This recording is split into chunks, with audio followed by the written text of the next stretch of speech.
Hello YouTube, we're making another small wrench, be double open end wrench. We use 8mm and that's 8mm and 10mm bolts on our jig.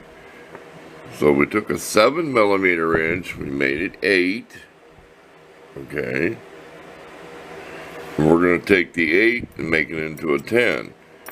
Then we're going to chop them in half and they have to fit in here. So the total wrench can be about, what, 3¼ inches long, approximately. Here, get in frame. See? Be a little over 3 inches long. There you go. Using different things like the grinding stone with the disc stacked together. See how they're all stacked. I should have started out with a brand new one, because I needed my squared edge instead of on the back. I should have had it on the front. We also are, if I can point it here, we're kind of rounding this a little bit.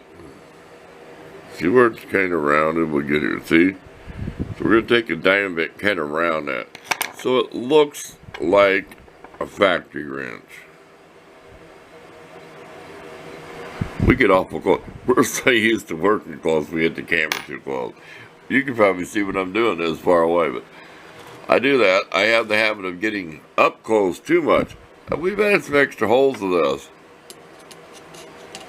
Just with our battery operated drill, with our good bits, we don't feel like going over the drill press and doing all that. And it is more work sitting here in the chair, but you get to work the drill press, you can sure get carried away, because I'll drill like an 1/8 inch pilot hole, then drill 2 or 3 sizes till I get the size I want. And there's my X. If you can see it, you'll see there's another line here forming my X pattern. Punched exactly as you can get. It's like backyard machining. It's not within a thousandths, but it's close enough. We have fixed this a little better.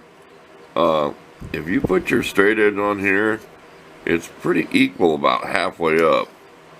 So you're pretty squared up and down and this way with this jig.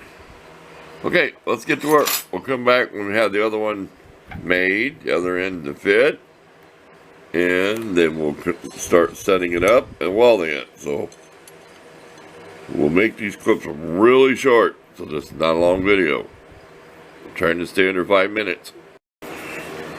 Okay, we made our 7mm fit on an 8 and our 8 to fit on a 10. We use grindstones like this too to kind of make the curve of the wrench, you know, back here, or something like this will work. That's kind of too big. There you go. We're going to cut them in half. We'll measure where they got to be cut, weld them together, and it'll have to, like I said, it has to fit in this little box. So we're going to take a break and we'll get that done. We'll have all the pictures when we get all set up on here and get it clamped down. Stay tuned for more. Okay, we're done welding. We took the 4½ inch grinder, and it's the cutter blade. You're not supposed to do it, but we took some of that weld off because we had a really big spot weld there. So now we're on the grind and shaping like we did the other one. We had a little bit of a bow tool. We took it to the anvil and hit it with a big hammer. So I guess it's a way of testing the weld. So okay, to keep this short, we'll be back when we have the welds ground down, and then we'll show you a picture of that before we buff it out and shine it up. Stay tuned. Okay, we are done with our little wrench, and it fits in our case, so that makes me happy. When we're done with it, we can put it right in there. So it's just a brush finish. I could polish it with my emery stuff, it'll look like chrome. You're just going to see all the scratches. It's just a tool, so it just has whatever abrasive wheels I used. That's 2 times I come out and cut it where it did that. I guess that's its new name. So it's a 10mm now, and that's an 8.